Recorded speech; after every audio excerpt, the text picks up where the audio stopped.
एक लड़की लगभग 1:30 बजे के आसपास अपने घर जाने के लिए एक ऑटो पकड़ती है। ऑटो पकड़ने के बाद जैसे ऑटो अभी कुछ दूर ही चला था, लगभग उसको 30 किलोमीटर का सफर तय करना था।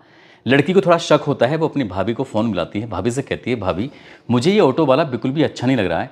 ऐसा लग रहा है जैसे कि कुछ संदिग्ध हो, जैसे कि इसकी नीयत खराब हो। जैसे ही लड़की ने अपनी भाभी को ये बात बताई तो भाभी कहती है, बिल्कुल भी परेशान होने की ज़रूरत नहीं है, मैं तुम्हारे भैया से बात कराती हूँ। अब भाई फ़ोन पर बातचीत करने लगता है। भाई कहता है, परेशान मत होना, एक काम करो, तुम मुझसे लगातार बातचीत करते रहो और साथ ही मुझे अपनी लाइव लोकेशन भेज दो, ताकि मैं देखता रहूं कि तुम कहाँ जा रही हो, कहाँ नहीं जा रही हो। कोई दिक्कत में परेशानी हो तो तुरंत ही मुझे बताना है। बहन ने वही काम करने की कोशिश की जो भाई ने बिल्कुल रास्ता बताया था, और अचानक ही बहन का नंबर बंद हो जाता है। जैसे ही बहन का नंबर बंद होता है, उसके बाद बहन का जब नंबर मिल नहीं रहा था, भाई परेशान हो जाता है। भाई के दिमाग में आता है, क्यों ना 112 नंबर पर कॉल करके पुलिस से मदद मांगी जाए, तुरंत ही पुलिस मदद भी करेगी।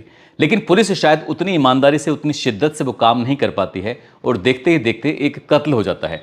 इस कत्ल की गूंज उस इलाके में, उस प्रदेश के मुखिया यानी कि मुख्यमंत्री तक पहुंच जाती है, और प्रदेश के मुख्यमंत्री होते हैं योगी आदित्यनाथ। जैसे उन तक बात पहुंचती है तो फिर मामला कुछ अलग हो जाता है। जिसने कत्ल किया था फिर उसको एनकाउंटर में ढेर कर दिया जाता है। दरअसल इस कहानी को सुनने के बाद आप लोग भी सोचने पर मजबूर हो जाएंगे कि कुछ लोगों की मानसिकता किस लेवल की गिरी होती है। आदाब, नमस्कार, सत श्री अकाल। मैं उस्मान सैफी। आज की जो सच्ची घटना मैं आपको सुनाने जा रहा हूं, ये सच्ची घटना है उत्तर प्रदेश की राजधानी लखनऊ की। दरअसल अयोध्या के रोहानी जगह की रहने वाली एक महिला होती है, जिसकी उम्र लगभग 30 साल के आसपास होती है। वो पढ़ी हुई होती है, बीएड उसने किया हुआ होता है। उसका जो पति है वो पेशे से दर्जी होता है। 13 साल का उस पर एक लड़का भी होता है। एक दिन वो अपने पति से कहती है कि तुम भी मेहनत करते हो, यदि मैं तुम्हारे साथ मिलकर मेहनत करूं, यदि मैं भी पैसे कमाऊं, यदि मैं भी नौकरी करूं, तो हमारा घर कितना अच्छा चलेगा और हम अपने बेटे को अच्छी से अच्छी एजुकेशन देंगे। जैसे ही पति के पास ये मैसेज पहुंचता है, पति कहता है कि तुम पढ़ी लिखी हो, मुझे तो कोई ऐतराज़ नहीं है। अगर तुम्हें लगता है कि कहीं नौकरी मिल जाती है तो तुम कर सकती हो। अयोध्या के इस रोहानी जगह की रहने वाली उस महिला ने आवेदन करना शुरू कर दिया, और एक दिन ऐसा होता है उसके पास एक कॉल आती है 16 मार्च 2025 को यूपी के बनारस से, कि आप अपने यहाँ पर आइए, इंटरव्यू दीजिए और एक परीक्षा होगी, अगर आपने परीक्षा पास कर दी तो हम आपका सिलेक्शन कर देंगे। वो महिला 16 मार्च 2025 को जाती है बनारस में इंटरव्यू देने के लिए, परीक्षा देने के लिए। और परीक्षा देने के बाद वो अपने पति को फ़ोन करती है, कहते हैं कि मैं यहाँ से परीक्षा देके तो निकल चुकी हूँ, लेकिन मुझे एक रात अपनी दोस्त के यहाँ पर रुकना है, अपनी फ्रेंड के यहाँ पर रुकना है। तुम्हें कोई ऐतराज़ ना हो तो क्या मैं उसके यहाँ रुक जाऊँ? पति कहता है, मुझे कोई ऐतराज़ नहीं है, अगर तुम रुकना चाहो तो आराम से रुक जाओ। उसके बाद वो महिला अपनी दोस्त के पास रुकती है 17 मार्च को, और 17 मार्च को यहाँ से निकल जाती है। अब घर चलने के लिए जब निकलती है तो पता चलता है कि उसे रास्ते में जो बस पकड़नी है, वहाँ 2 बस खड़ी हुई हैं। एक बस है जो अयोध्या की है, लेकिन फ़िलहाल नहीं मिल पा रही है, अभी उसको बस मिलने में काफ़ी वक्त लगेगा। और एक बस थी जो कि लखनऊ की तरफ जा रही थी। उसने अपने पति को फ़ोन मिलाया, पति से कहा कि देखो यहाँ बस नहीं मिल रही है अयोध्या के लिए, मैं इसलिए अपने बड़े भैया के पास जा रही हूँ जो कि लखनऊ रहता है। उसका पति कहता है, कोई दिक्कत नहीं है, कोई परेशानी नहीं है, तुम आराम से लखनऊ चले जाओ, वहाँ एक आध रात रुक कर आराम से आ जाना। जैसे ही पति ने ये पत्नी से बात कही, पत्नी निकल जाती है अपने भाई की तरफ, और आलमबाग जो बस स्टैंड होता है, 18 मार्च 2025 की रात लगभग 1:30 बजे के आसपास वो उस बस स्टैंड पर आलमबाग में उतर जाती है लखनऊ के अंदर। और जैसे वो बाहर निकलती है, सामने से एक ऑटो वाला आ रहा था। ऑटो वाले ने उसको देखा और देखते कहा कि बहन जी आप कहाँ जाओगी?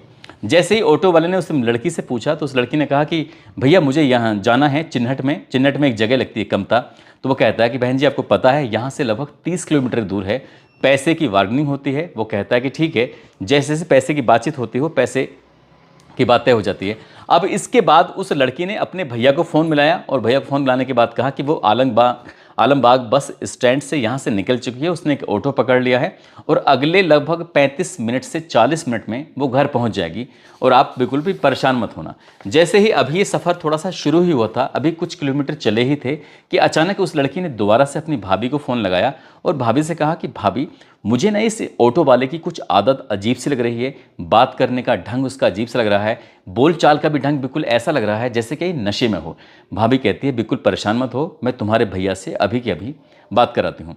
भाभी ने भैया से बात कराई और भैया ने जैसे ही बातचीत की उसने कहा कि बहन बिल्कुल भी परेशान मत होना, दरअसल तुम कहाँ पर हो थोड़ा बताओ। वो कहती है कि मुझे ऐसा लग रहा है जैसे कि इसने रास्ता बदल दिया है।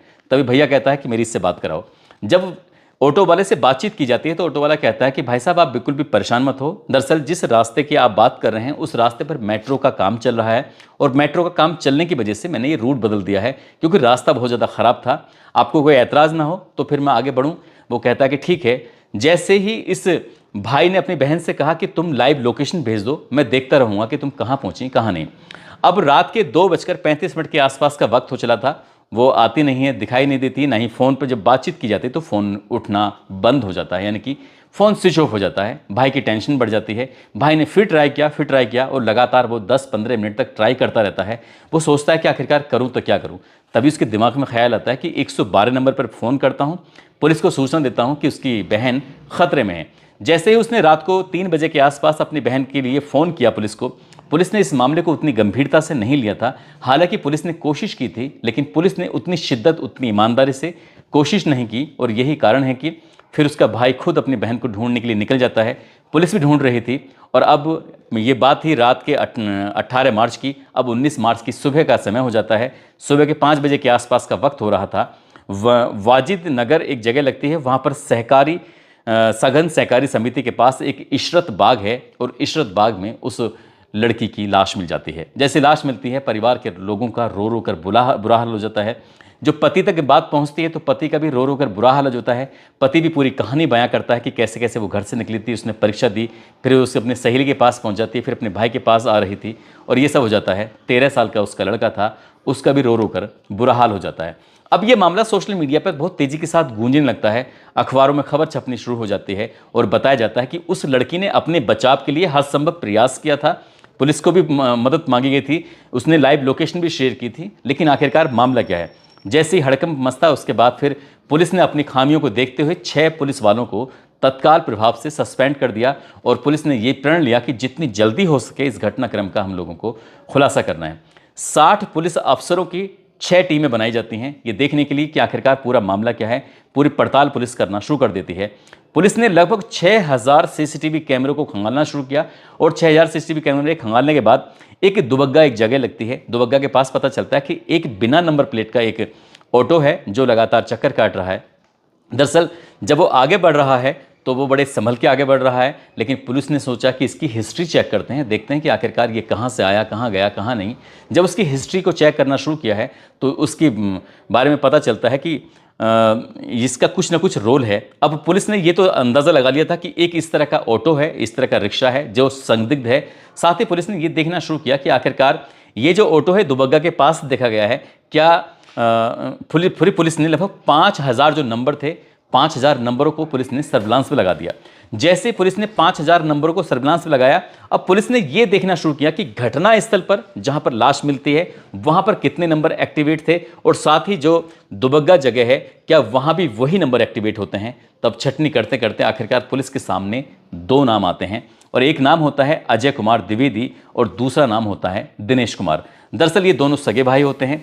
अब पुलिस ने जैसे ही इनकी पड़ताल करना शुरू किया है, पड़ताल करने के बाद ये पता चलता है कि ये दोनों जो नाम हैं अजय कुमार द्विवेदी और दूसरा दिनेश कुमार, ये रहने वाले होते हैं दुबग्गा के पास एक कॉलोनी लगती है बसंत कुंज योजना। बसंत की कुंज योजना में जैसे पुलिस वाले पहुंचते हैं उनसे पूछा जाता है कि दिनेश या फिर अजय ये क्या करते हैं, तो पता चलता है कि जो अजय कुमार है द्विवेदी है दरअसल वो ऑटो चलाता है। पुलिस ने जब उसके ऑटो को देखा, जो ऑटो संदिग्ध था वही ऑटो यहाँ पर दिखाई देता है। अब पुलिस पूछती है कि अजय कुमार और दूसरा इसका जो भाई है दिनेश आखिरकार हैं कहाँ, तो फिर उनके बारे में पता चलता है कि वो घर पर तो है नहीं। पुलिस ने जब इनकी हिस्ट्री खंगालना शुरू किया है तो पता चलता है कि अजय कुमार द्विवेदी पर लगभग 22 मुकदमे पहले से ही दर्ज थे और जो उसका भाई है उस पर लगभग 9 मुकदमे दर्ज थे। ये हिस्ट्री शीटर होते हैं, पुलिस को इनकी तलाश भी थी। आखिरकार ये फरार थे। पुलिस ने कड़ी मशक्कत के बाद पता चलता है कि मलिहाबाद एक संभासी एक जगह लगती है, वहाँ पर बाग में उसके एक व्यक्ति के छुपे होने की आशंका थी जिसका नाम दिनेश होता है। दिनेश की लोकेशन के आधार पर पुलिस आखिरकार उसे हिरासत में लेती है 21 मार्च 2025 को। और हिरासत में लेने के बाद जब उससे पूछताछ करती है, उससे बातचीत करती है तो पता चलता है कि उसका बड़ा भाई है अजय कुमार द्विवेदी। दरअसल वो नशे का आदी है और उसको नशा कई तरह का करता है, चाहे वो शराब हो या फिर नशीली गोलियां हो। उसी के भाई ने बताया कि आलमबाग बस अड्डे पर रात के जब 1:30 के आसपास का वक्त हो चला था, उसको एक लड़की बस स्टैंड से आती हुई दिखाई देती है। उस लड़की को देखते ही उसकी नीयत ख़राब हो जाती है उसके बाद वो अपने भाई को फ़ोन करता है, दिनेश को। दिनेश से कहता है कि मैं आलमबाग से निकलूंगा और नहरिया होते हुए यहाँ से कानपुर हरदोई हाईवे होते हुए एक बुद्धेश्वर जगह लगती है, वहाँ से दुबग्गा चौराहे पहुँचूंगा और तुम अंधे की जो पुलिस है वहाँ अंधे की पुलिस के पास, अंधे की चौकी के पास पहुँच जाना, वहाँ तुम मुझे मुलाकात करना। जैसे ही भाई ने भाई को ये रास्ता बताया, वो पहले से वहाँ पर इंतज़ार कर रहा था। इंतज़ार करने के बाद अंधे की चौकी के पास जैसे ही ऑटो रुकता है, लड़की चुपचाप बैठी हुई थी। लड़की को तब तक नहीं पता था कि उसका अपहरण कर लिया गया है। जैसे ही भाई सामने दिखाई देता है, अजय तुरंत ही अपने ऑटो से उतरता है। उतरने के बाद वो पीछे आके बैठ जाता है और अपने भाई दिनेश से कहता है कि तुम अब ऑटो चलाओ। लड़की ने वहीं देखा पास में ये अंधे की चौकी पुलिस है। पुलिस चौकी को देखकर वहाँ, हालांकि वहाँ पर अंधेरा हो रहा था, उस लड़की ने ज़ोर ज़ोर से चीखना चिल्लाना जैसे ही शुरू किया है, तुरंत ही अजय ने उस लड़की को पीटना शुरू कर दिया। उसने कहा कि अगर चीखने चिल्लाने की कोशिश की तो तुम्हें यहीं मार दूंगा। उसके साथ जब वो बहुत ज़्यादा मारपीट करना शुरू कर देता है, उस लड़की का वो जो मुंह होता है वो किसी कपड़े से बंद कर देता है ताकि वो चीख ना सके, चिल्ला ना सके। अब लड़की ने जिद करना शुरू कर दिया और यहाँ से निकलने की, बचने की तमाम कोशिश करना शुरू कर दिया। अजय ने अपने भाई दिनेश से कहा जितनी जल्दी हो सके यहाँ से इसे ऑटो को जंगल की तरफ लेके चलो। अब यहाँ से कसमंडी से ये मलिहाबाद एक जगह लगती है, उसी में एक वाजिद नगर है और वाजिद नगर के पास ही एक आम का एक बाग होता है, इशरत का बाग बताते हैं। तो ये ऑटो वहाँ पर पहुँच जाता है। लड़की रास्ते भर में विरोध करती रही ताकि उसके साथ कोई गलत काम ना हो जाए, गलत हरकत ना हो जाए। उसे खींचते हुए बाग की तरफ लेके जाते हैं और बाग की तरफ ले जाने के बाद उस लड़की के साथ वो ज़बरदस्ती करने लगते हैं, उसके कपड़े फाड़ना शुरू कर देते हैं। और जैसे कपड़े फाड़ रहे थे, लेकिन उसने हिम्मत नहीं हारी और आखिरी दम तक वो कोशिश करती रही। जब बात हद से ज़्यादा बढ़ जाती है, उसके बाद उसके साथ मारपीट भी करते हैं। उसको कंट्रोल में करने की कोशिश कर रहे थे। जब वो कंट्रोल में नहीं होती है तो उसी की ही पजामी से उसका गला घोंटकर हत्या कर देते हैं। यानी कि अब यहाँ से उसकी हत्या कर दी जाती है। वो यहाँ से भाग जाते हैं, लेकिन पुलिस एक अपराधी को, आरोपी को तो पकड़ ही चुकी थी। उसको पकड़ के गिरफ्तार करके जेल भेज चुकी थी। अब पुलिस के लिए जो मेन आरोपी था इसमें, अजय कुमार द्विवेदी, आखिरकार पुलिस उसके पीछे पड़ जाती है, उसको ढूंढने में लग जाती है।